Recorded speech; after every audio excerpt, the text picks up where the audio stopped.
Hello and welcome to the Codec Moments podcast with me, Matt Holt, at Codec Moments on Twitter. And joining me today is the fantastic Alistair Cornwall. Hello. How are you doing? Yeah, good, mate. You? Not bad, not bad. It feels a bit weird only having to do two introductions. I know, yeah. Yeah, It's been a while. There's another one who hasn't joined us tonight. Yeah. Not his cup of tea, is it?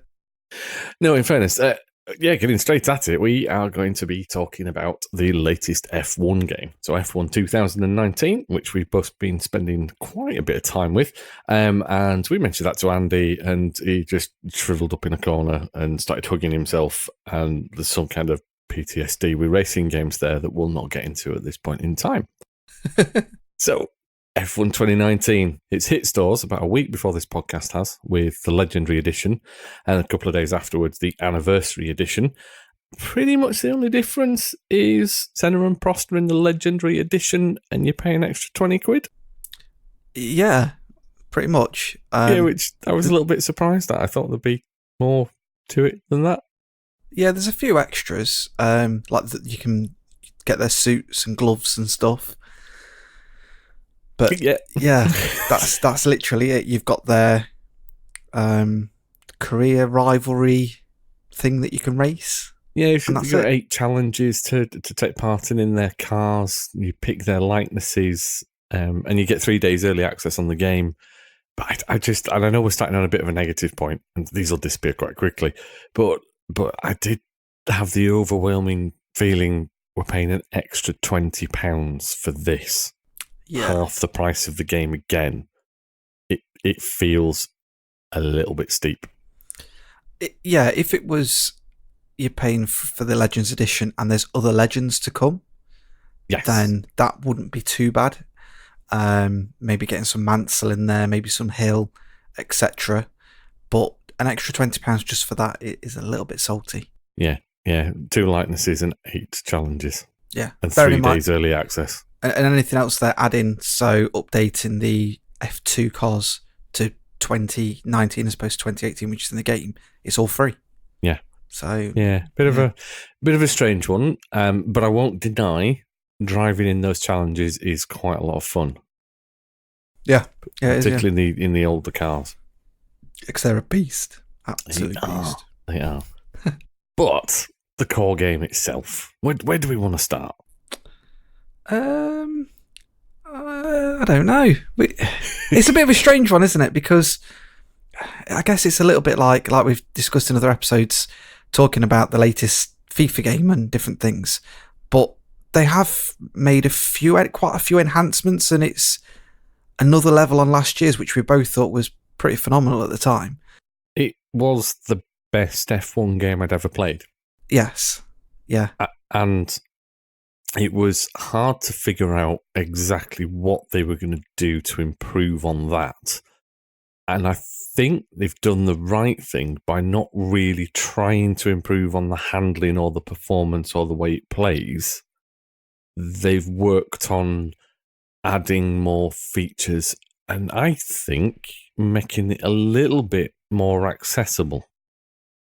Yes, yeah, definitely. And I think they have worked on some of the handling, and I personally think, I don't know how many of the different core F1 cars you've tried, but there is a difference. So I was out in the Williams earlier. I just thought, It's not a car I normally drive. We'll get on to the reasons why I was driving this later on in the video and we get on to something else, but I was driving it and there is a massive difference, and it was a bit of a beast to handle compared to jumping in even something like the McLaren. Yeah. Which is, dare I say, easy-ish to drive. Well, there is that definite handling difference. Yes, I've noticed it between the McLaren and I'm predominantly doing my career in an Alpha. Yep. At the moment, and it's reasonably well balanced, but you do notice how much better some of the higher spec cars are. Yeah, which in a way it should be. Yeah. Because you could just jump in a Ferrari or the Mercedes and off you go, and you've got the best car, but then we could be racing each other and you could be in a Williams and trying to overtake me, and you'd be like, hang on here, son.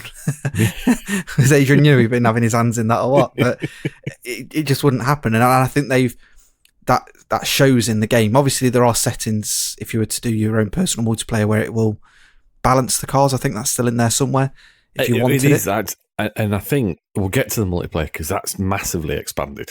Actually, I think in comparison to how they dealt with it last year, which multiplayer was great last year, but they've done a few different things with it, which make it in some cases more interesting, but in some cases it pulls back a little bit. But from a career point of view, I've particularly liked the way it handles the development into your career. So it's not just, oh, whoa, hello, you've had a phone call from an F1 team. Now you actually have to prove yourself in F2. To a degree. Yeah. I think that's, out of everything, that's the biggest disappointment for me.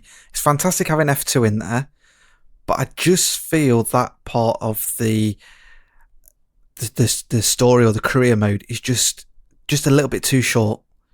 It's kind of two half races with a little bit of a challenge in it and then one full race. And you're already the reigning, well, not reigning, but the champion leader, I think. Yes, yeah, you're fighting for.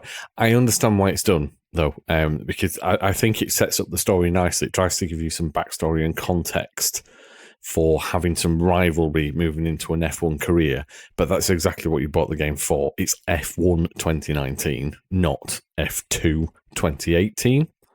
Yeah. And because of that, it also makes sense why it's the 2018 grid for F2 as well, because it's like you are going to finish top of the championship in the previous year and therefore move into 2019 along with two of your rivals. 3, 4. I've only noticed 2. So Albon will be in there. Sorry, yeah, you've got Norris. The genuine drivers. Yes. I should have clarified that with when you move in with your rivals, they're fictional rivals. Yes, yeah. He's got a Twitter account as well, which is hilarious. Has he? Yeah. Oh, I might have to have a look. Devin Butler or whatever his name is. He is a dick. Yeah, definitely. But yeah, he's got his own. He's got his own Twitter account. It's brilliant. Oh, I might check that out. But yeah, you do your F2 season. You have these two rivals. You have your teammate who's all sort of kind of jolly, friendly, competitive spirit, but he's your teammate. And then you've got Devin who's out for himself. Yeah. It's Devin and Lucas, isn't it? Lucas is your teammate. Mm-hmm. And all three of you step up to F1 at the same time. And Devin and Lucas take the spots of a couple of existing F1 drivers. And you take another one. So actually the F1 grid is reduced down to 17 names that you will recognise. But it adds a bit of consistency across your initial F2 championship and then driving into the F1. Yeah, it actually follows the actual career path of what most F2 drivers do. Yeah.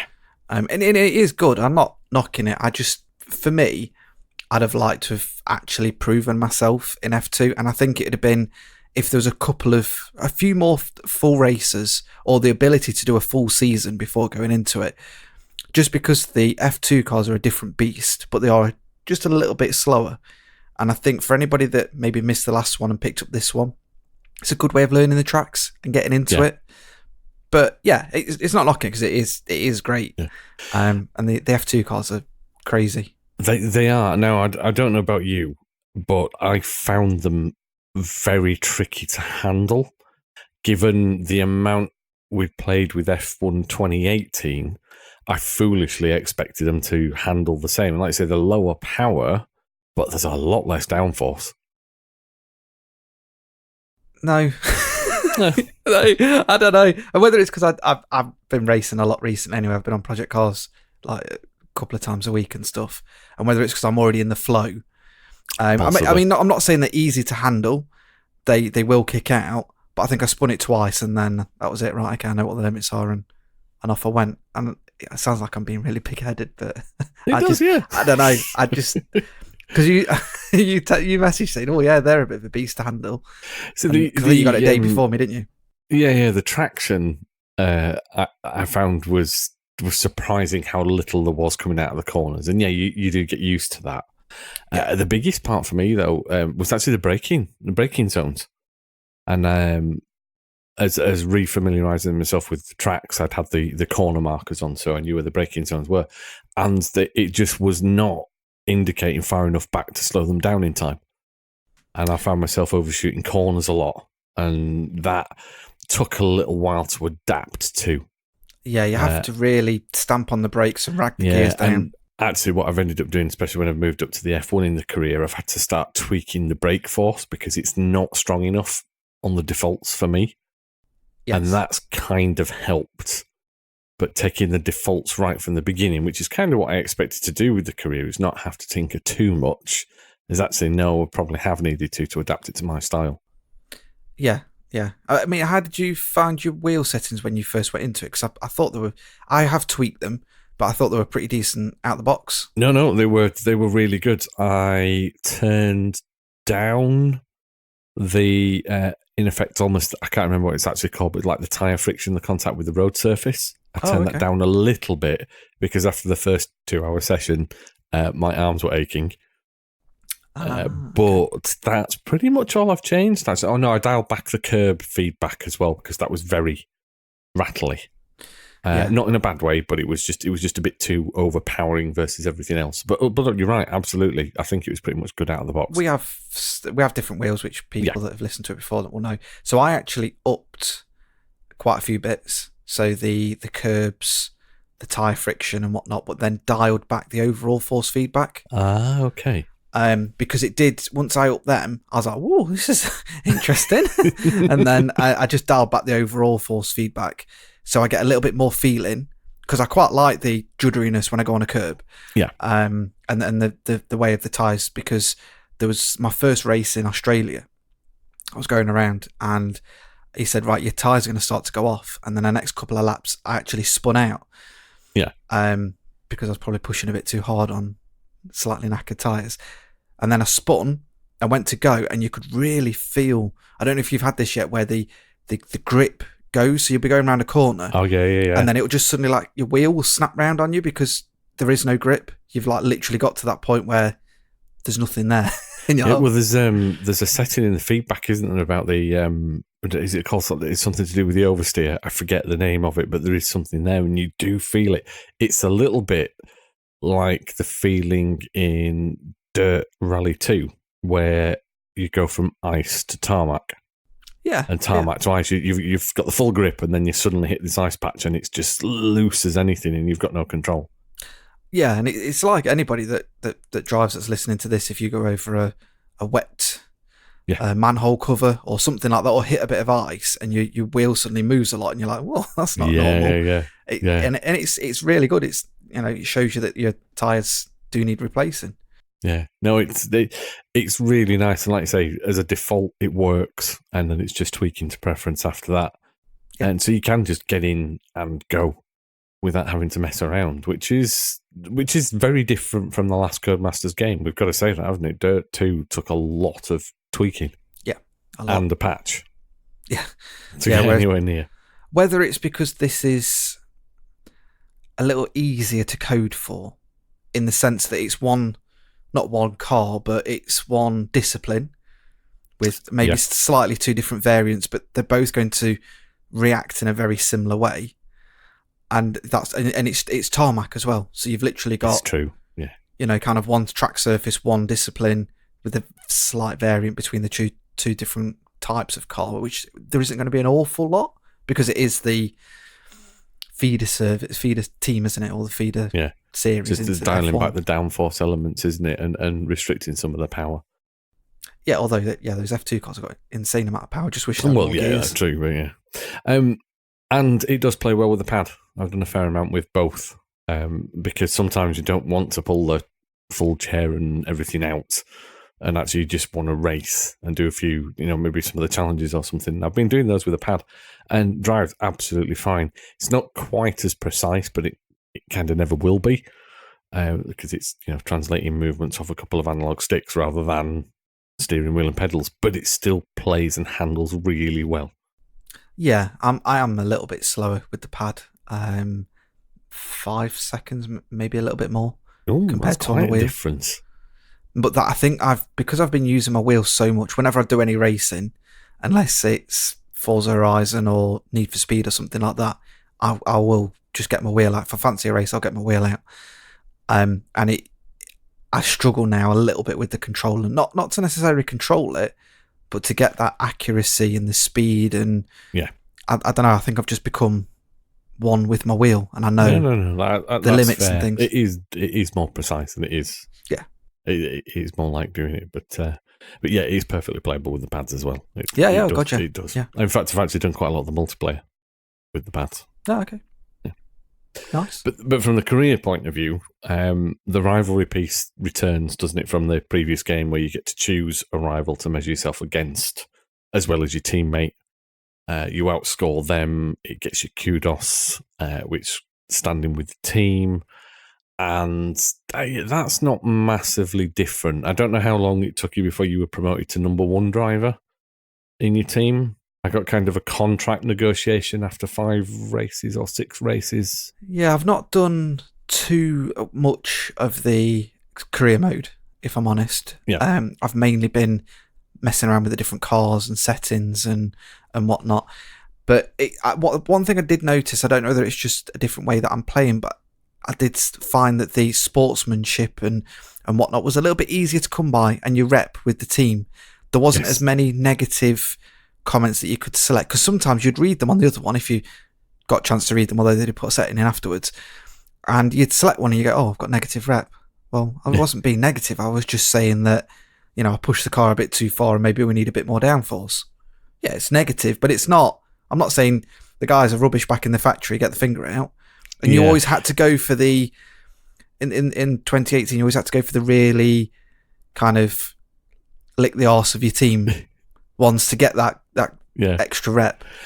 So the post-session interviews, and they crop up at any point. They are random. You don't get one after every session. You don't get one after every race. But you get your press interviews. And they do seem a lot more targeted to the responses this time round. They're a little easier to read. And they do have that boost benefit of morale within the team and can affect your standing. And that sportsmanship, showmanship balance. So if you want to be a bit of a knob, then you can be, and you'll get the showmanship element, but you might lose the rep with the team for being like that, especially if you're saying it's all you're doing. Yeah. The bonuses to development are a nice touch, but they're only active for a couple of races. They don't last for the season. They don't last forever. So you kind of have to coordinate. If you boost the morale of the aero department, you better get some upgrades going on your aero department to make the most of it. And I'll tell you one thing I've noticed with this one is that you can pick parts to upgrade, and they can take several weeks or several races to come into effect, and they can actually fail in development. So you never even get them on the car. Interesting. And that happened with virtually everything I started developing right at the beginning of the season. You're ploughing resource points into it to do it.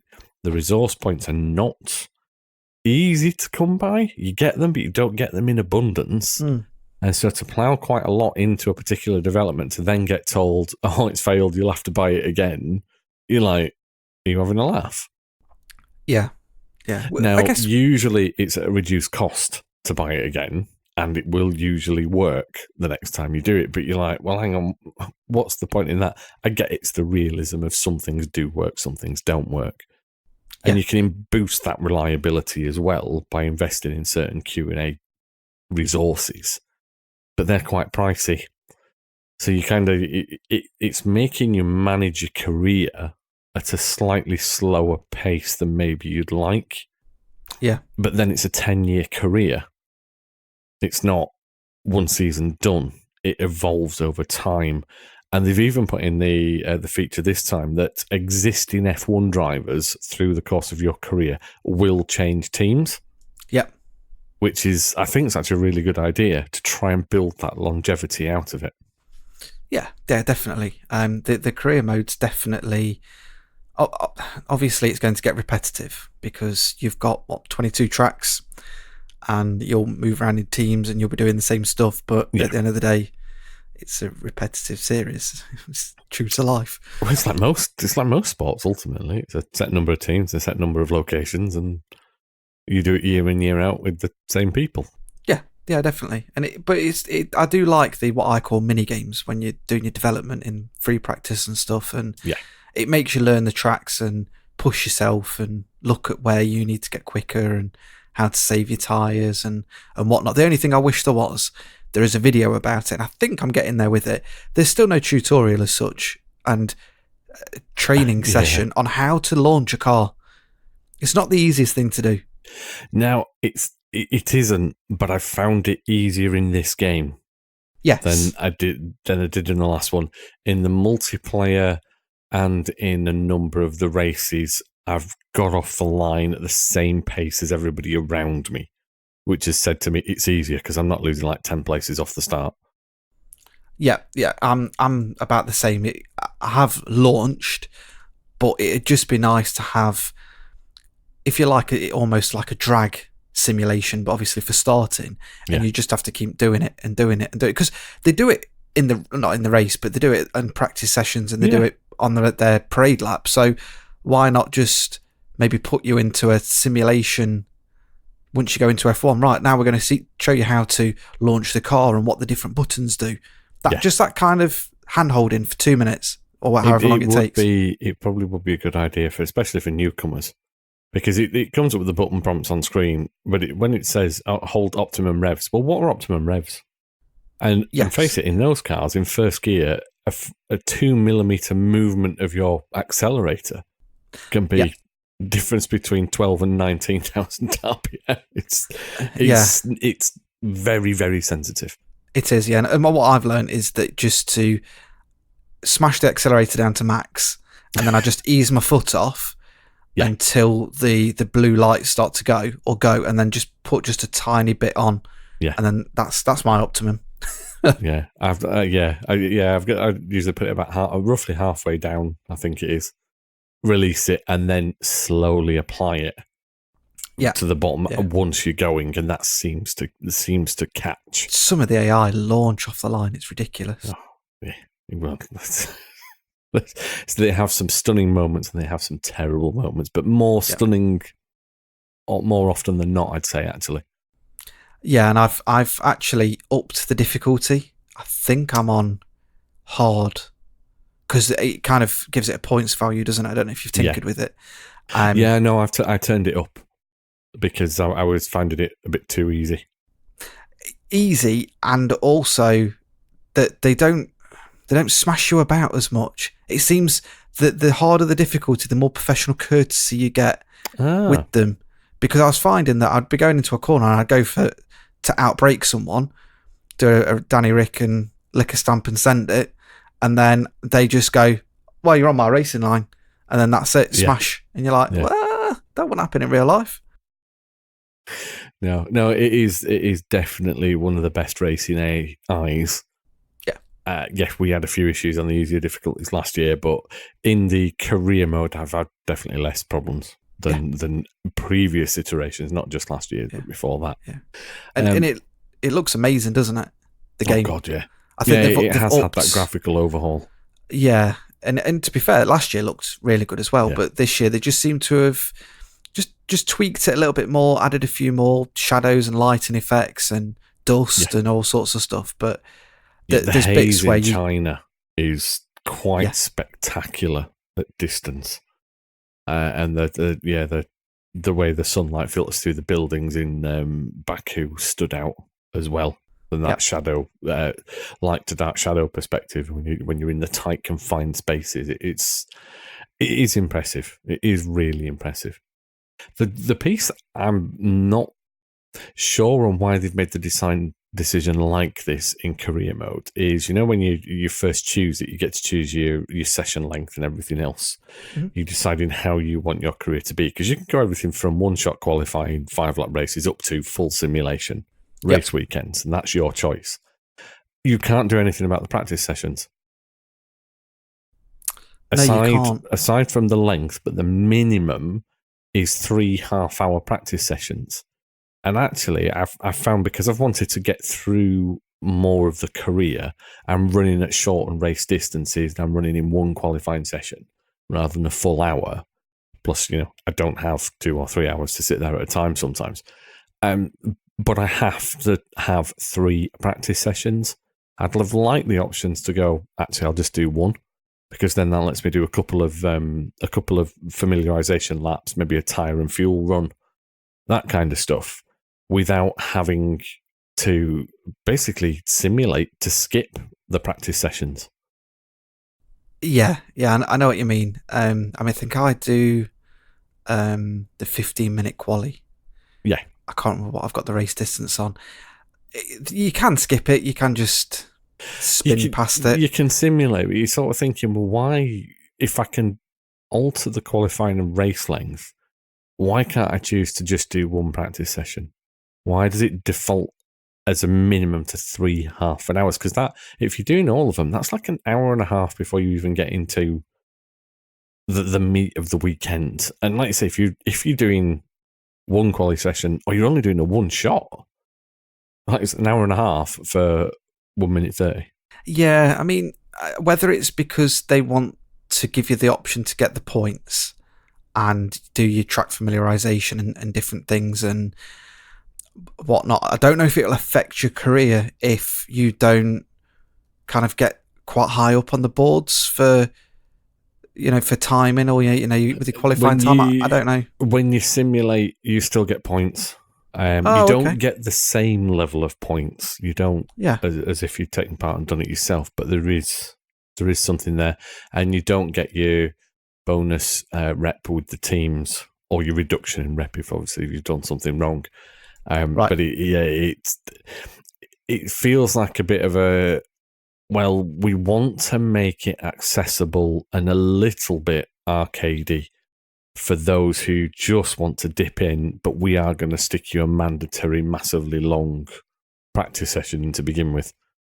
I don't understand why we wouldn't have had the option to, just do one. Yeah, I know. And, it makes sense why you can't just, if you can alter everything else, why not that? Yeah, and like I say, hit simulate. You just sat looking at loading screens when you do that. Why not just skip it altogether? Yeah. Yeah.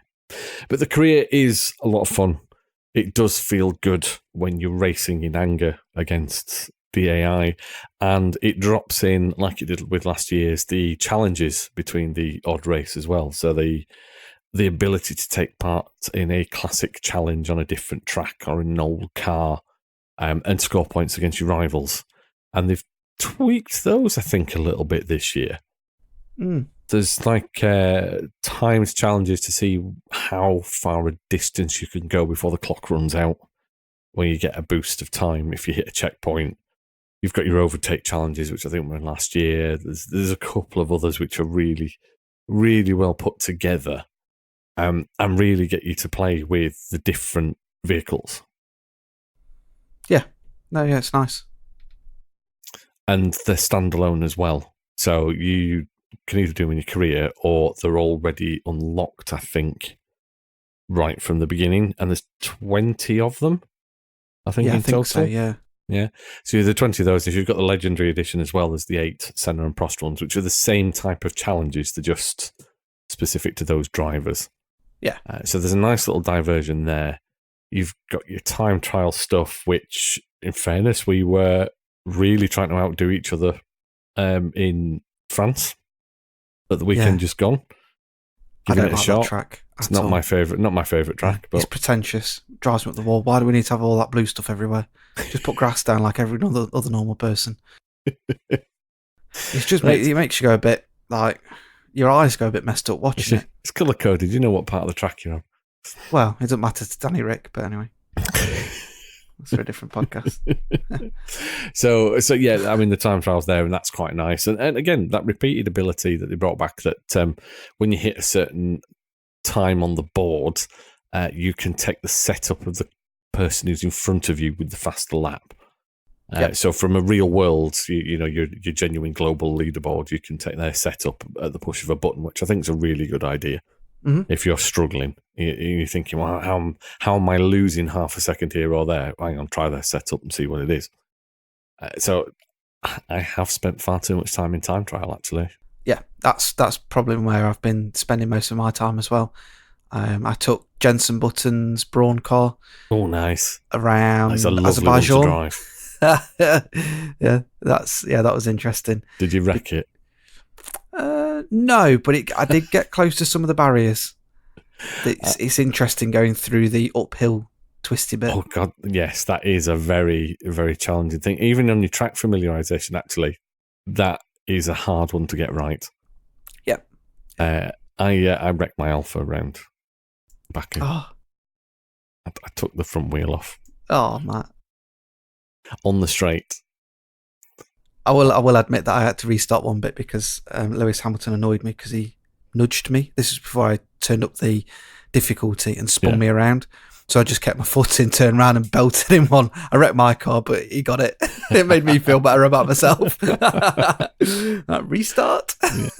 So there's the restart, but then the flashbacks are here as well, aren't they? So that unlimited rewind time over the last, I think it's about 15 or 20 seconds, you get to review and then pick another point, which, to be honest, when you're 3/4 of the way through a race and something silly happens, sometimes you do think, I'm just going to go back and not do that again. Yep. Or try and avoid that person this time around. Yeah. It all works well. It all works really well. Yeah, they've done an outstanding job. The new UI works really well as well. Yes. It's easy to navigate. There's bits about F1 news and esports stuff if you want to do that. The esports is really interesting on how that's going to develop because you can take part. You can actually go in for the qualifiers for the esports and pit yourself against the pros. I think you could on the other one as well. I think they used to put every now and again a qualifying session up, which was like a time trial for potential qualifiers to go into the esports stuff. But they're making a more of a spectacle out of it this time, which is nice. And then obviously you've got the custom car as well, which I presume is where the esports stuff will come into its own. So it's the same machinery. So having that calendar there for the esports and for the races. Yep. And every other event that's coming up, that's really nice. And it's a really simple touch and kind of obvious, but hasn't been done before, and it just makes it a little bit nicer to work with. Yeah. And there's something new coming as well. I don't know if you knew this, Matt, to an extent, but they were showing off on their YouTube channel today that you'll be able to customize your HUD soon. Oh, so it's there, but it's coming as an update. So you'll be able to move where the track map is, where your rev counter is, where all your lap times are and stuff. You can do that on the PC already. It's not on the consoles yet, though, so obviously that's what's coming. Yes. Yeah, nice. Oh, that's nice, because I did think that was a good feature on the PC. It is nice just to move things around, which is easier for you to see, especially depending on the view that you use as well, because everyone has a preference. Yeah. To how they have it, and sometimes you think, why is that there? Like for me personally, I would keep the Halo center column on just for that realism, but I turn it off because I do have the braking line on just to keep myself tidy, and I always do when I play multiplayer games as well, and I can't see it that well with that center column on, so I just turn it off. Very true. Yeah. So I suppose we've danced around it a little bit. The multiplayer. Yeah, I've not touched it. Oh, right. Oh, well, it's just it's over to you, Matt. Yeah, you tell me. I've spent quite a bit of time in it. Okay. Because it's easy to get into and easy to race. It connects quickly. It loads reasonably fast. There's not a long waiting time between races. You can configure yourself to drive however you're comfortable in the races that I've had a go on. They don't seem to be set assists turned off or anything like that, though if you're doing a private race, you can set those things and determine whether they're right or wrong or how you want everybody to play. It is easy to get into and quite a lot of fun. The only drawback is, as ever, the other races. Yeah, you've come across a few Maldonados then. Oh, some terrible, terrible people. Don't get me wrong, when you go online, you will realise that you are not fast enough in a lot of cases. There are, I was doing a race around Brazil the other night, and I think there were only 4 of us racing.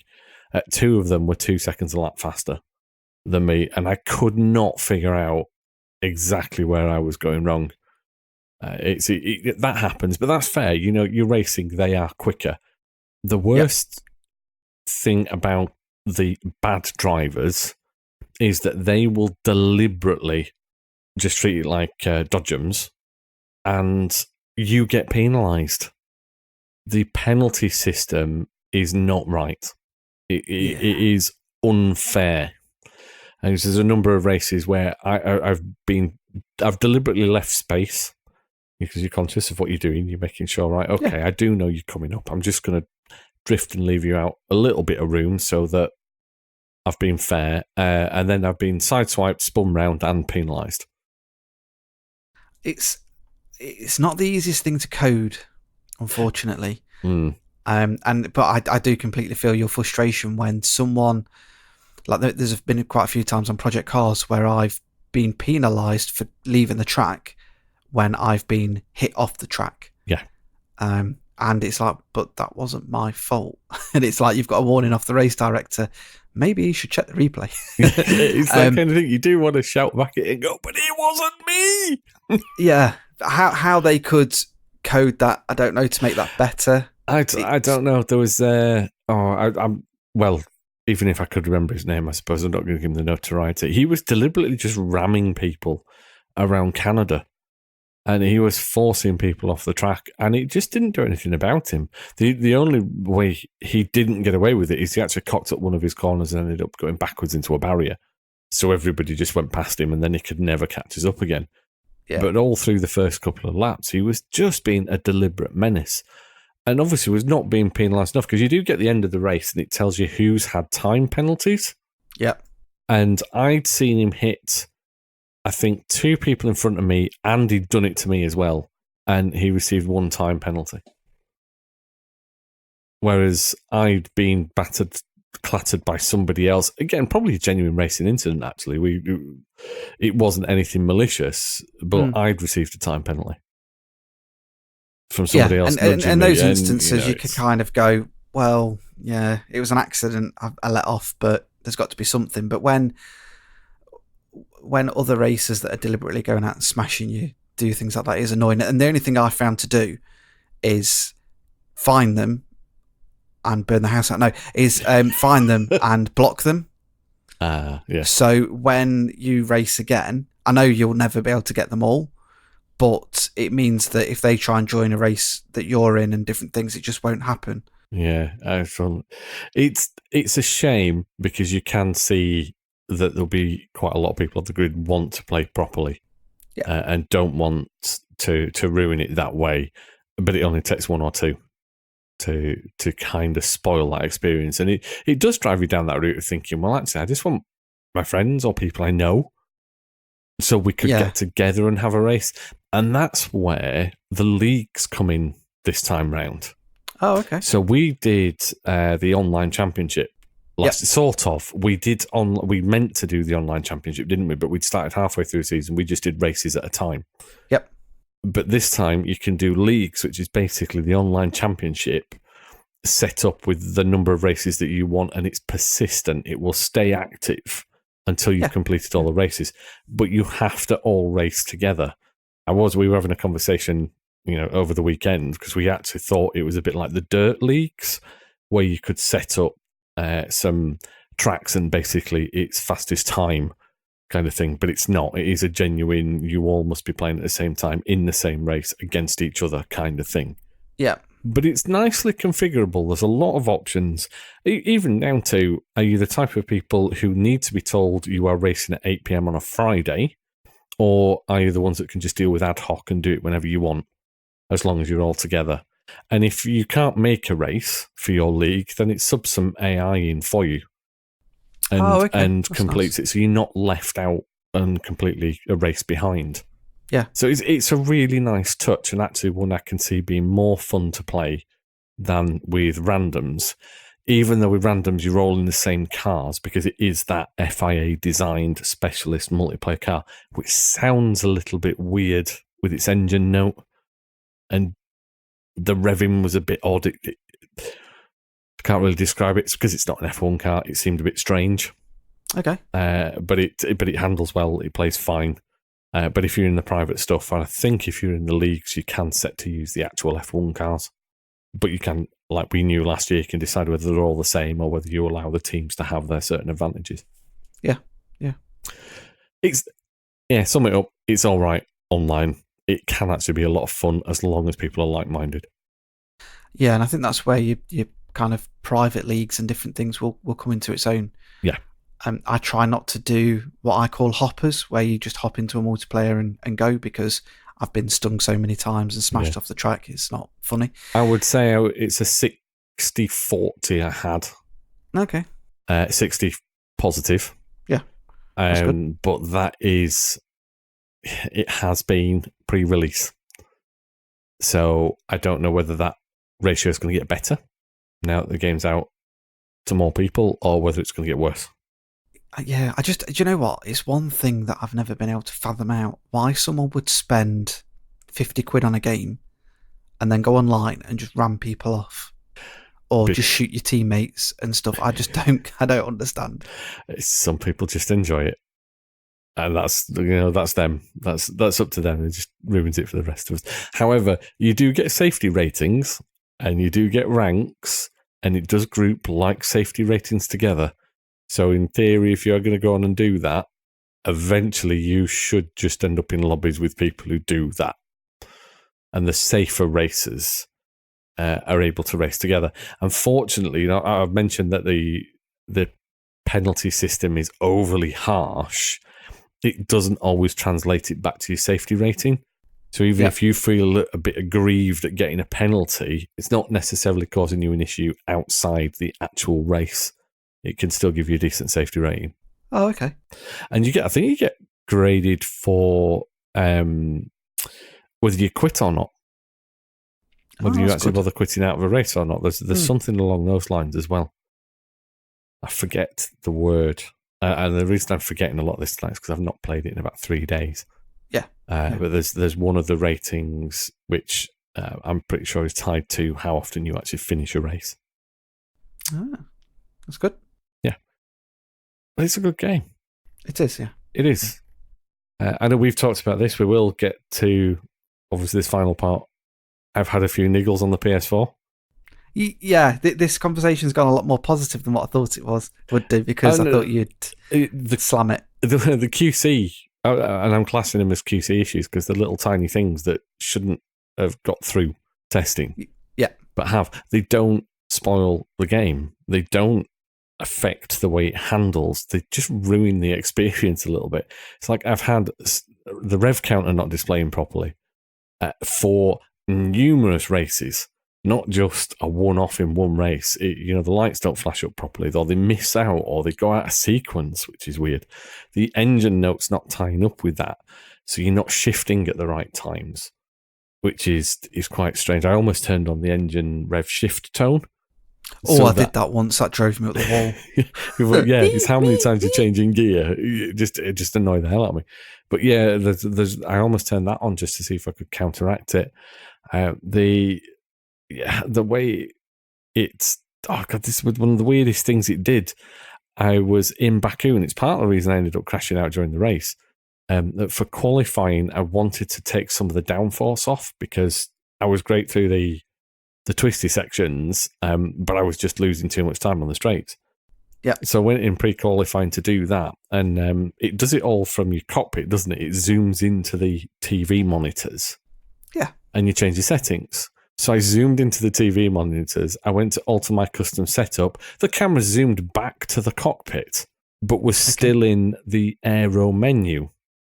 And so I was having to squint and peer at this thing in the distance to try and change my aero settings. And I think I ended up getting them wrong. I think I ended up putting too much on the rear, or too little on the rear, but something that made me unstable. But I don't know why it did that. It's just silly. It's silly bugs like that just annoyed me.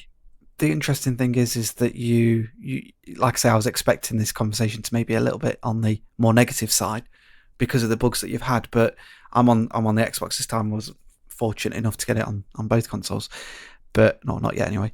But I've not had hardly any issues. Yeah. There's only one issue that you said, "Oh, can you try this?" Which was in the photo mode, changing the shutter speed. Oh God, I mean, which makes the screen go black. That's not a game-breaking thing. That's just poor implementation. That you're putting in a really nice photo mode to showcase your lovely-looking game, and you try to apply any depth of field, which is kind of important for a racing game, especially shutter speeds and things like that, to create the motion blur.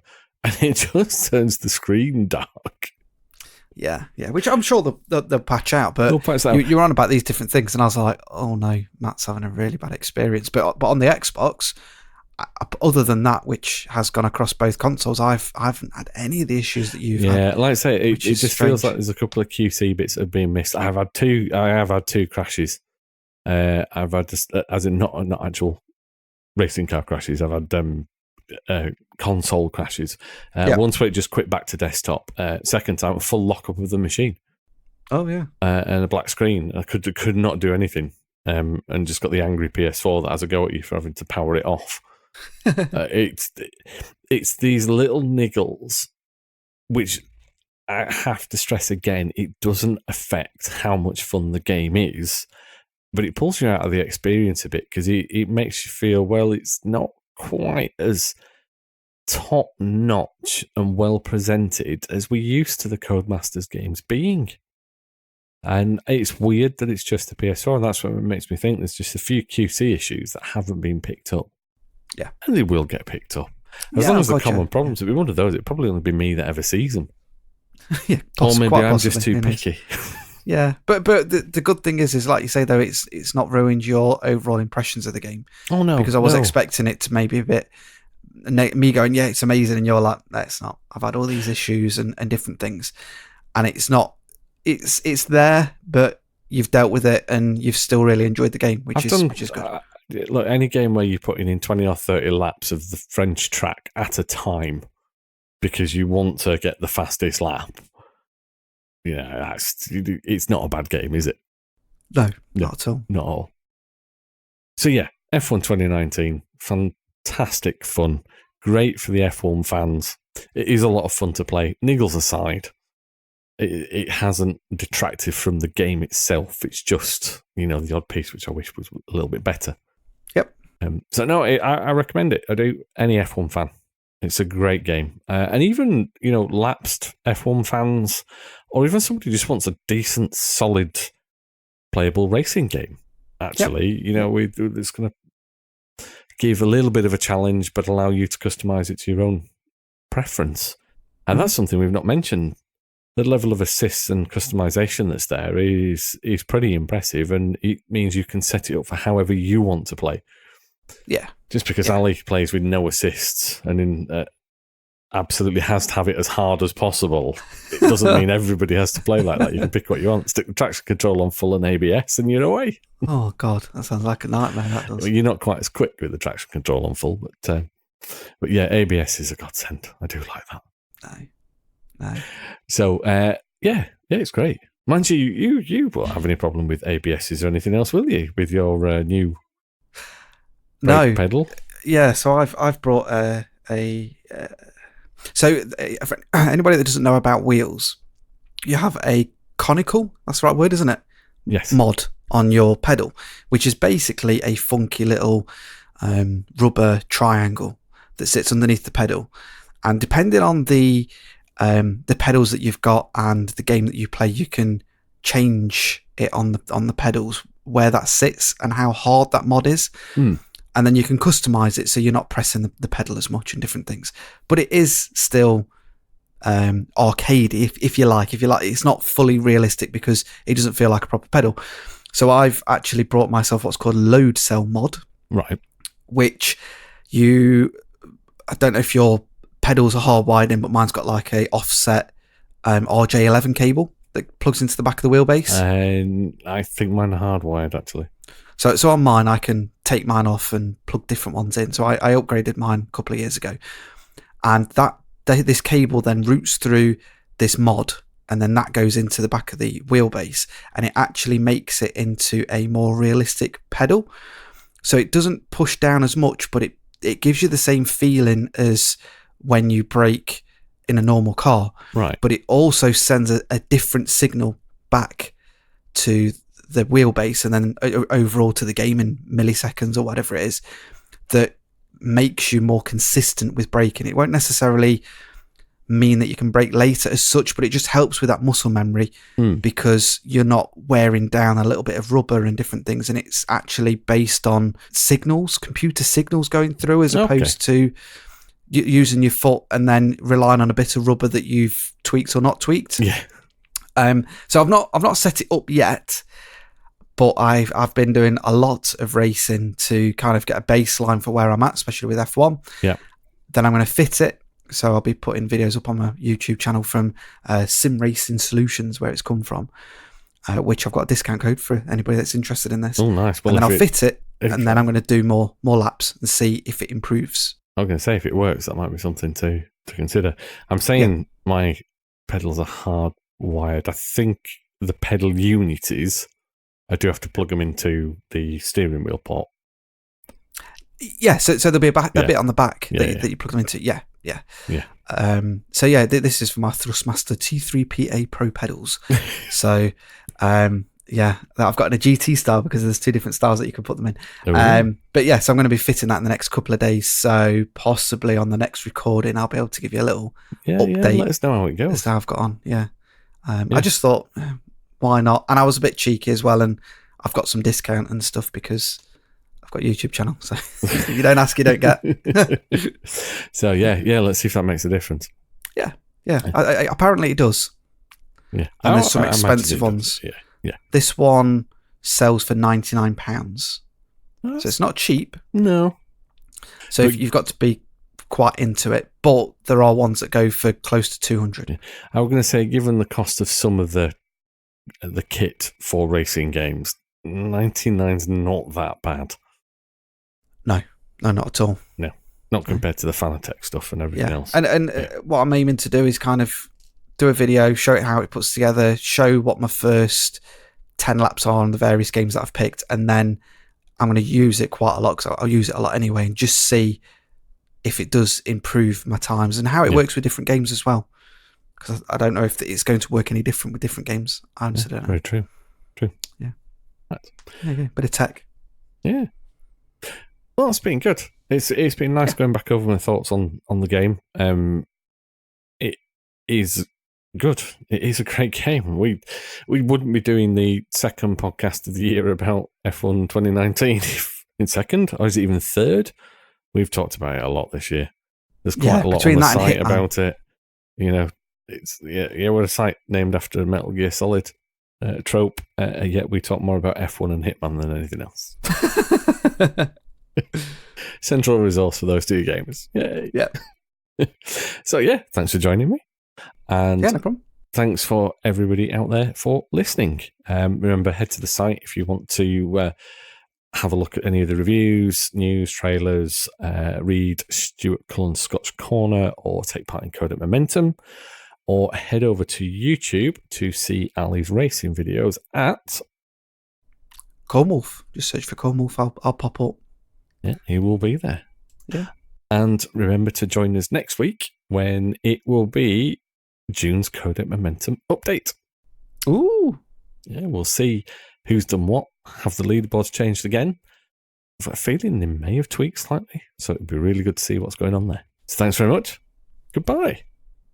In a bizzle.